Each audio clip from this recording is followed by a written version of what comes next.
আমাদের মধ্যে অনেকেই আছেন যারা সাপ দেখলে ভয় পান। সাপ দেখলে গা শিরশির করে ওঠে।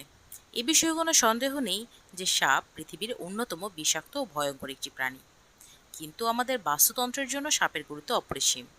বিরক্ত করা ছাড়া সাপ সাধারণত কোনো প্রাণীকে আক্রমণ করে না।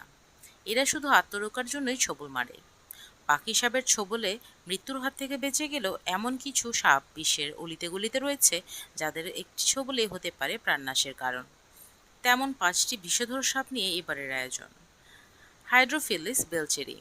অনেকে ইনল্যান্ড তাইপানকে পৃথিবীর সবচেয়ে বিষাক্ত সাপ বলে ধারণা করলেও পৃথিবীর সবচেয়ে বিষাক্ত সাপ হলো বেলচেরি। প্রকৃতপক্ষে এটি ইনল্যান্ড তাইপানের চেয়েও 100 গুণ বেশি বিষাক্ত। সমুদ্রে বসবাসকারী এই সাপ 0.5 মিটার থেকে 1 মিটার পর্যন্ত লম্বা হয়ে থাকে। এর মাথা শরীর থেকে ছোট এবং তার পিছনে সাপের মতো সাঁতরে যাওয়ার লেজ থাকে। এই সাপটি একবার নিঃশ্বাস নিয়ে 7 থেকে 8 ঘন্টা পর্যন্ত পানির নিচে বাড়াতে বা ঘুমাতে পারে। তাইপান সর্প পরিবার।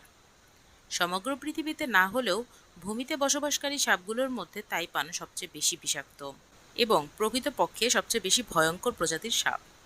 এর বিষাক্ত ছোবলে একজন মানুষ সর্বোচ্চ 1 ঘন্টা পর্যন্ত বেঁচে থাকারও কোনো রেকর্ড নেই। ক্রেইট। তাইপানের পর এই সাপটি ভূমিতে বসবাসকারী সাপগুলোর মধ্যে সবচেয়ে বেশি বিষাক্ত। এই সাপ এশিয়াতে পাওয়া যায় এবং 90 সেন্টিমিটার থেকে 1.5 মিটার পর্যন্ত লম্বা হয়ে থাকে। এরা যে কোনো সাধারণ কোবরা থেকে প্রায় 15 গুণ বিষাক্ত। Philippine cobra. ভূমিতে বসবাসকারী তৃতীয় সবচেয়ে বিষাক্ত প্রাণীর নাম হচ্ছে ফিলিপাইন কোবরা। এরা প্রায় 100 মিটার পর্যন্ত লম্বা হয়ে থাকে। ক্রেইটের পরেই এরা সবচেয়ে বেশি বিষাক্ত প্রজাতির সাপ। Indian king cobra. ভূমিতে বসবাসকারী সাপের মধ্যে চতুর্থ বিষাক্ত সাপ হলো ইন্ডিয়ান কোবরা।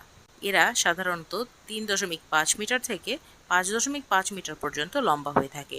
এরা পৃথিবীর বিষাক্ত সাপগুলোর মধ্যে সবচেয়ে বড় হলেও এরা মানুষকে তুলনামূলক কম